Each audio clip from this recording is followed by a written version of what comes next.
presentatie gemaakt. We zitten hier in de workshop van de Computer Generated Art, the use of the pen tool in Scratch. En ook mij nog even voorstellen, misschien Sander dat hij mij nog niet kent, maar ik ben lead coach in CDJ Turnout. Wij starten hier in 2015. Ik ben ook lid van het core team van de Coolest Project. Dus we zijn heel druk bezig met dat te organiseren. En ik ondersteun de VZ2 als freelancer met wat ondersteuning voor tools en zo verder. Maar vandaag zit ik hier in mijn rol als lead coach van CDJ Turnout met een workshop eigenlijk. Dus ik ga jullie straks ook een heel klein beetje aan het werk zetten.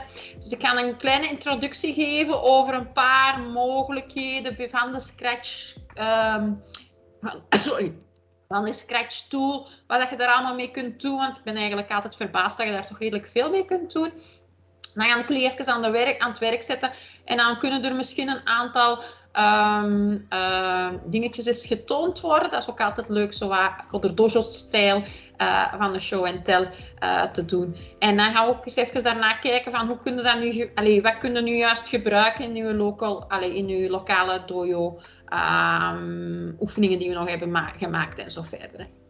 Als we het gaan hebben over de pen tool, ja, die zit zo standaard in de Scratch 2. De Scratch 2, ik vertel dat altijd heel graag, omdat de Scratch 2 soms nog op de Linux computers staan die in de CDJ worden gebruikt. Maar als je de webversie of de Scratch 3 gebruikt, dan is dat eigenlijk een extensie. Dus ik heb heel even hier, normaal zitten jullie nu in mijn Scratch venster. Ja, dus ik ga even een nieuw projectje zingen en ik had het normaal.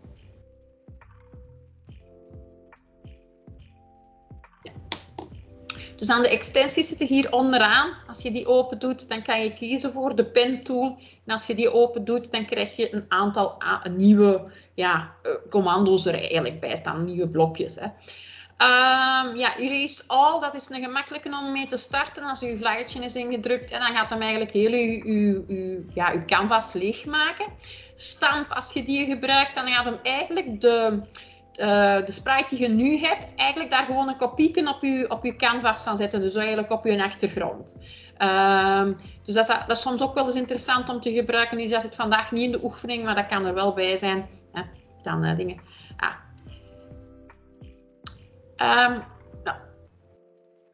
Philippe, just a little question. Do you speak Dutch or French? Then French and English.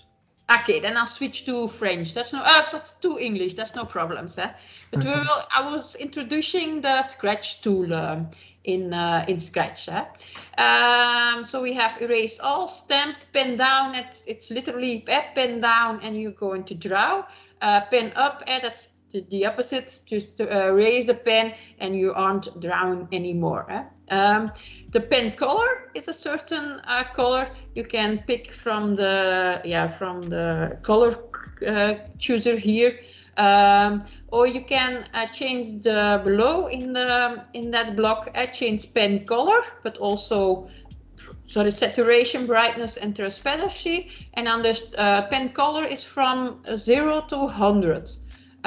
So that's the range that here also gets used. So the null is at the left. It's a kind of pink, and if you go to the 100, it's also pink. But then in between all the different shades. Then change the pen color, set the pen color or saturation or so on, and then change the pen size and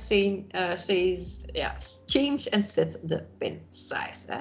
If you want to do something quickly with the pen tool, I usually, but that's up to you guys, I usually use empty sprite, but remove the cat and then use an empty sprite.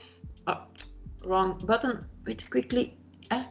But you can also draw a dot in the middle of something, but you don't need anything to draw, just an empty sprite is enough. And then it's very easy.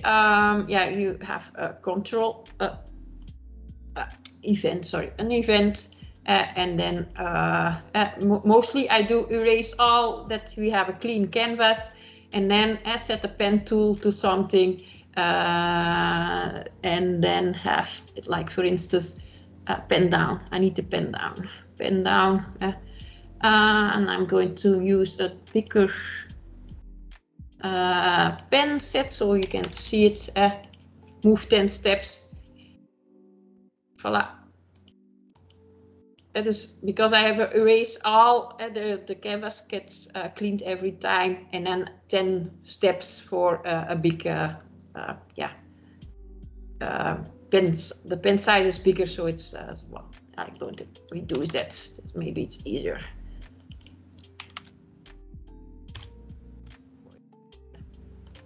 Voilà. So that's the basic, but that's very basic, but you can have it, you can advance it. So the introduction of the pen tool. The first thing you can do is add, I mentioned randomness in some way in the traject you can do, or in the colors. So you can add, not a variable, that's in a net. I have two projects for that. I think Dirk will mention, I will post them also in the chat, so you can also click them open yourself. This is my first one, and it's just also randomness in traject, but also in the colors, that the colors vary from one point to another. That's one. And if you look at the code, then I just have to stop it.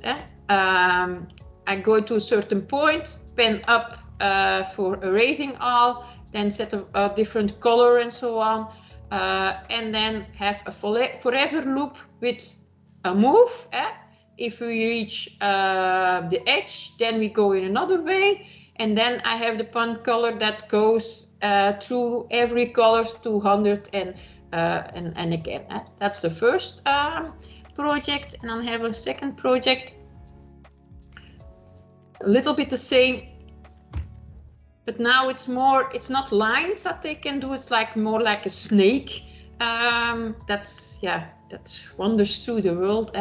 If you go to the code there, and then it's just pen down and then a forever loop with a move that they can go 1 to 5 steps. And then if in a turn that it's very random, and then the color that it's very random. So it's 3 things that very random in this project. And you can put randomness everywhere in the project, of course. That's randomness, but you can also make it a little bit harder, harder in exercise. And then you have 3 things you can do. You can add variables. Also, on project, I made a variable to. I can't ask. See in the middle. I had a variable to add in the size. So I have I thought like 10 to 50 squares, and then in the 10 or 15 to 50 squares, I have some kind of size that is getting randomly, but to make then the squares not everywhere on my screen, but that a little bit more centered. I did a little bit of a calculation to put them, not nicely, but to gather them all in the middle. And I used a variable for that. So that's that one. You can also add clones. That's also a project. I add an also a variable in that, but that's not needed. So that's all the little trajects that you see are little clones that goes around, and they have their own color and they change color.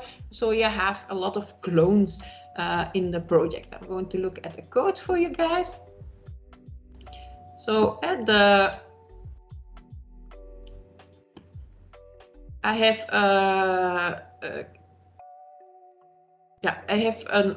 the pen set again.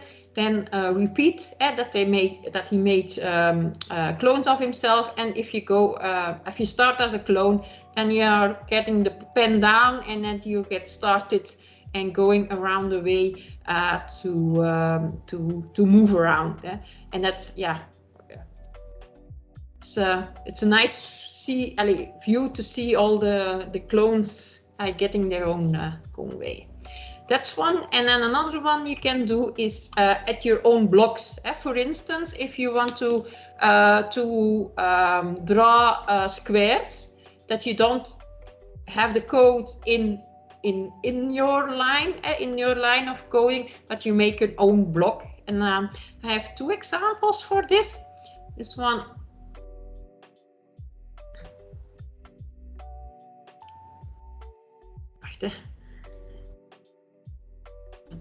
I forgot the key to start. Here, the S. So if I pick an S, there are in different places on my canvas a little square gets drawn, and I put the little square, the drawing of the little square, as an own block. That is it's apart. And then in my repeat I only put in the block version. And then I have another one. It's a little bit more.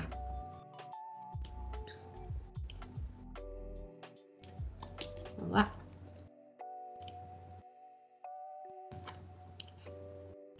And this one is also with an own block, but here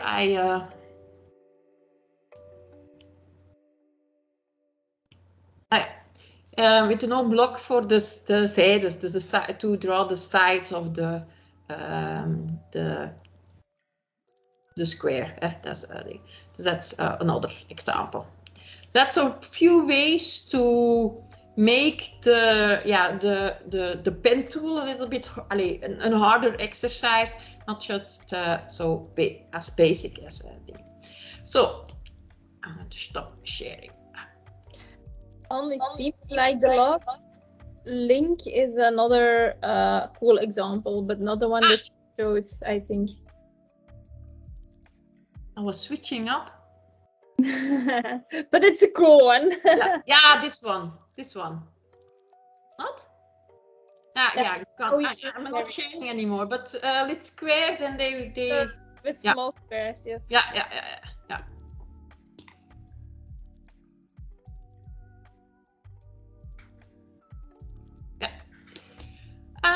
So that's a little bit of an introduction. I wanted to see if you guys wanted to try things out and maybe have a show and tell, maybe like in, for instance, 10-15 minutes. And we're going to see if there are some nice examples for that. Okay? Any questions, Sander and Felipe? Not for now. Okay. Let's give it a try. Yeah.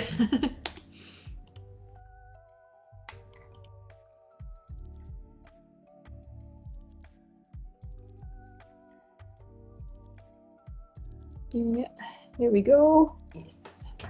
And I erased my screen not to spoil the end results. Okay, so first I will show what I've made. I will just start. So I've made one own block function to be reused that makes one square, and then and also the square has a random size, and also the color is changing every time there is a new square. And then I do some repeats, not to have too many manual work, in which I change also the direction to fill my artwork. So that was it. I love the idea from that you switched to 4 sides. Yeah. Well, some colorful thing which can also hypnotize you. But Yeah. okay, I'll stop sharing my screen. I also can share my program maybe in the chats to build up my fan base. Okay. Anders, do you want to share something?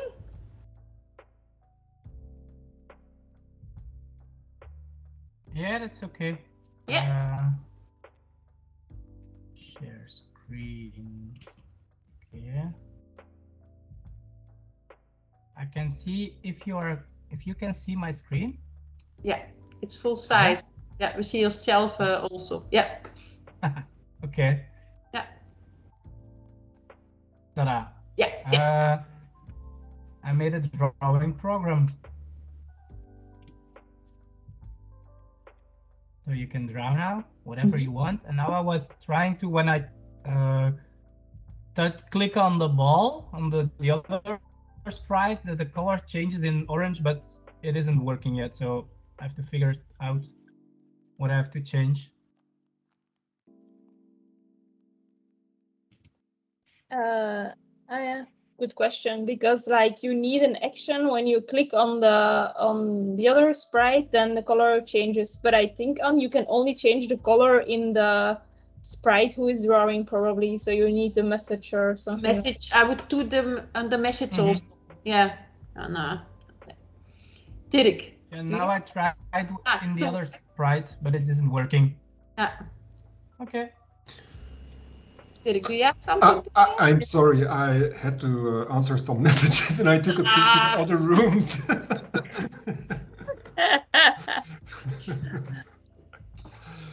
No problem. I No, wanted to share my screen. I have a little program. It's not a little bit, but just a common problem that some kids run into. Maybe that's nice to give. Yeah, to give as an example. Um, It's nothing fancy. They're drawing 10 squares on the screen with the randomness color and so on. But the problem you sometimes have, I picked go to a random position. And now it's not happening. It's happening here at the below. So if the random position is even and the sprite is going below and then to draw my square, the edge is in the way. So then the figure isn't really a square.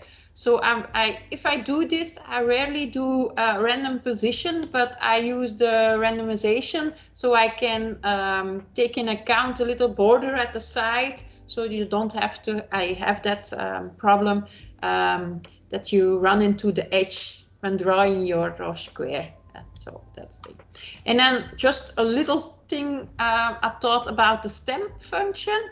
I didn't, I went over it, but some kids do like that also. I just made something with a little sun, and it's stamping the sun on the canvas.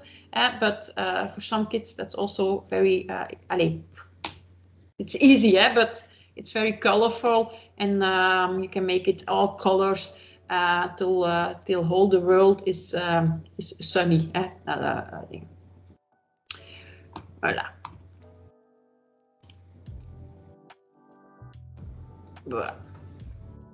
Just a couple of ideas to bring you into to see. I like the pen tool. I see that it has a lot of possibilities, and since Scratch 3 that it's not available in the list, that you have to go and find it, I feel that it's less and less used. So that's why I wanted to do the workshop, so it's used again a lot, but then we have the tool, and we have the pen in Scratch, but sometimes it's yeah, how do you get the kids to use it and to have ideas to use it. So that's a question I wanted to throw in the group. How do we going to implement this idea into your local dojo? Sander, do you have any suggestions, or you think I think it's quite interesting to use it as something else to code, not coding a game or something that is common in Scratch, but to do something different in Scratch and use the same programming blocks they already know to have some other fun. And challenge them as well. The first thing I followed was something PG5. It was also something like coloring, making like the pen tool, but really coding. So it might be a step up, really programming and coding. I can add maybe that the team is working on exercises for P5JS. So, and this sort of drawings are really like a link between Scratch and coding. So P5JS is based on JavaScript, but it's still simplified coding. So it's a good start for children from 12, 13 years old, and they can really go into all the JavaScript principles, and from P5JS they're gonna really go into the JavaScript. So it's a good way a good flow line. Yeah, and I do think, and Nele must say also, but I do think this colorful things, girls are more attracted to this than some kind of shooting game or something. So maybe that's also an idea to, if you have girls in your dojo, that you can guide them to something like this, then I can imagine that they are more interested in that than some kind of game. Nele? Yeah, I think so too. If in our dojo, it's almost never used, the pen tool. And if we want to introduce something new at our dojo, what we do, we always have like a break after 1 hour.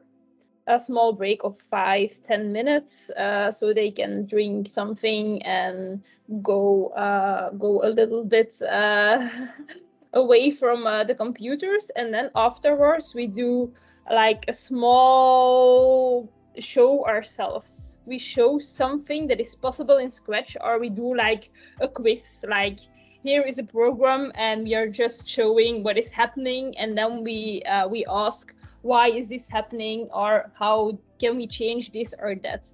It's just to give a small learning to the children.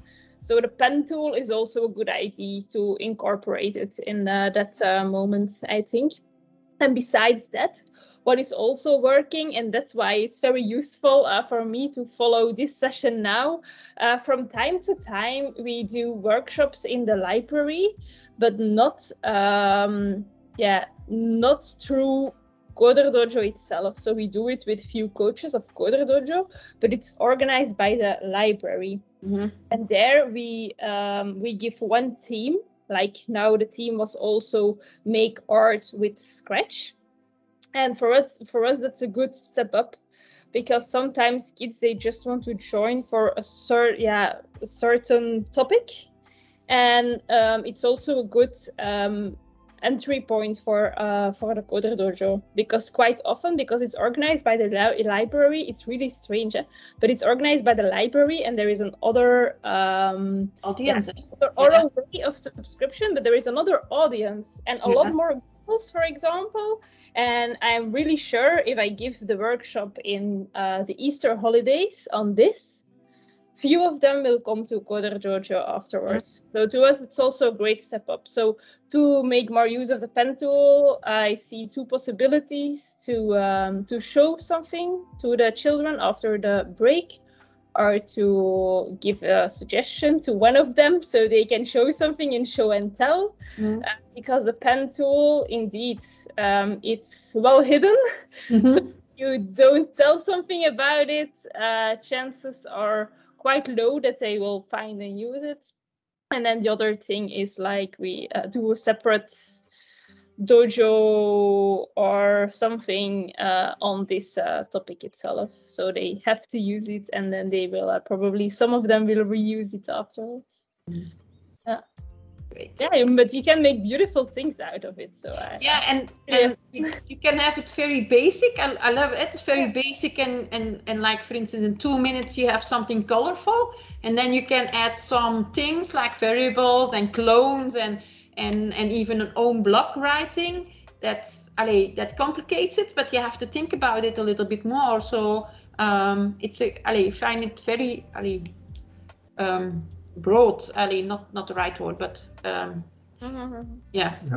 I can also add that generative drawing is already been done from the 60s. So we have really people like Manfred Mohr or Friedrich Nake, and it's a world that can open up. It's also an introduction to art and the link with programming. So it's I think it's very interesting. Can you put the names in the chat, please, Dirk? Yeah, okay. But I went to all these other rooms and I'm getting all these chat. Yeah. I can't find. Okay, can't find my own chat anymore now. How can I? Oh, but it was like more or? Wait. So you have Manfred Mohr. I think it's written like this.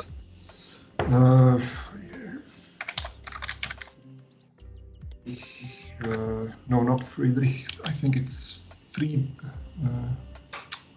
Friedernake. I think it's Frieder Nake. And so those are from Europe, Germans. They've been doing this from the 60s. I think in America you had, what was his name, Whitney? There were two brothers. I think he was I think it was John. Not sure. I think one of them was a musician, the other one was a visual artist, and they worked together. So, but you can find a lot, especially Manfred Mohr is still very active, and he's there on YouTube. You can find a lot of material. Also, you have what's his name again? Daniel Schiffman, who is, but that's more on an educational level. Schiffman.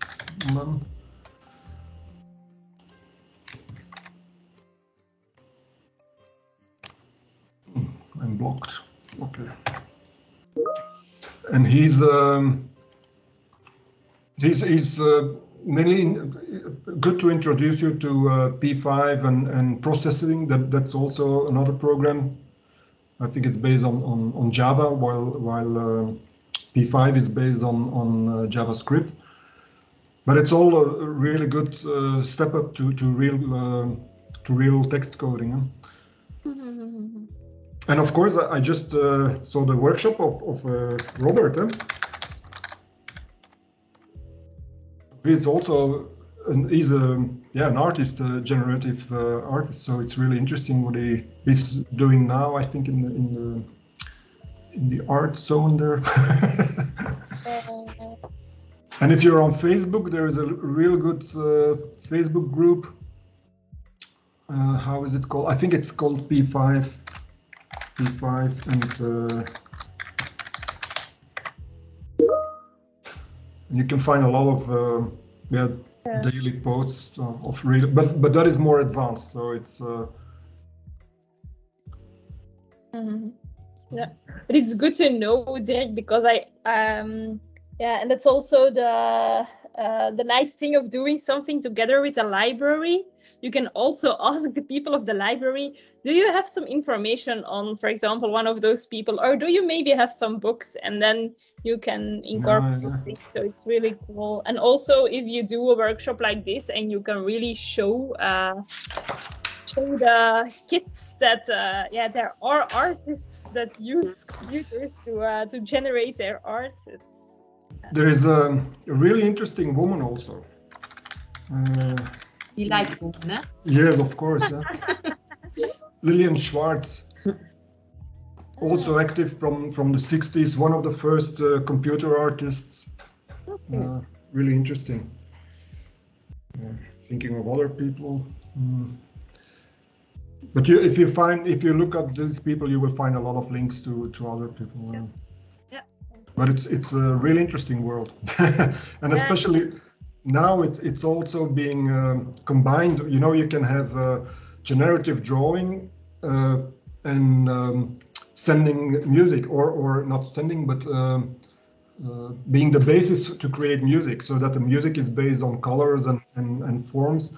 And you can have with Touch Designer, for instance, you can also combine it and with VR. So it's really, yeah, it's what in fact Robert's talk was about. The future is really this, and the basis for that is in generative drawing.